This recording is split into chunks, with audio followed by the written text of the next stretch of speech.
Amores, boa tarde. A gente vai hoje dar continuidade ao nosso livro de história e hoje a gente vai para a página 40, que fala sobre os marcos históricos de cidades brasileiras.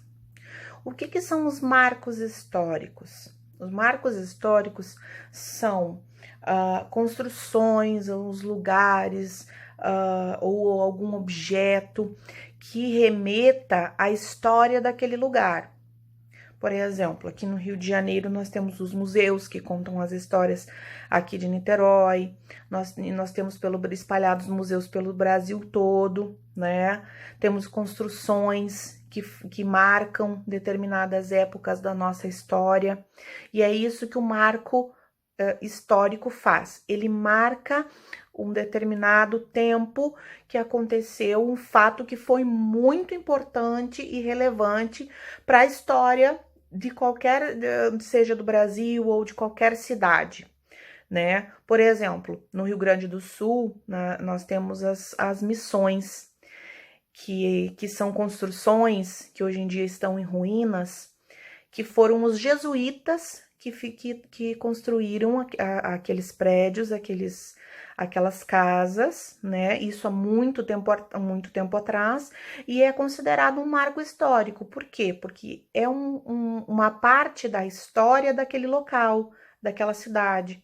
E assim nós temos inúmeras construções em várias cidades brasileiras.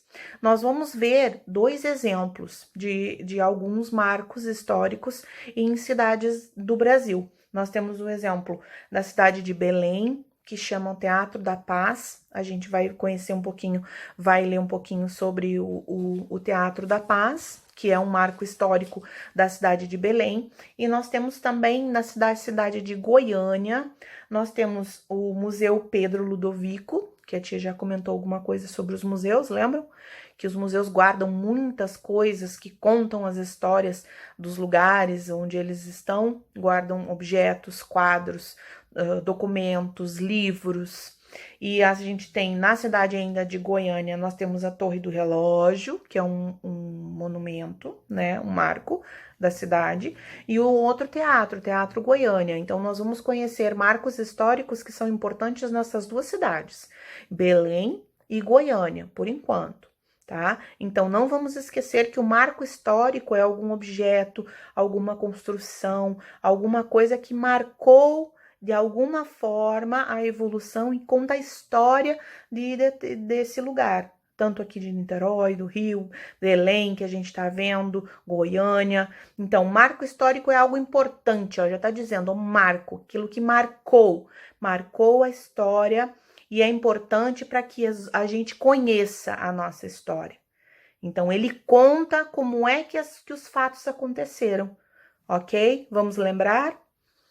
Boas atividades, bom exercício, e nós nos vemos na nossa aulinha online, ok? Um beijão.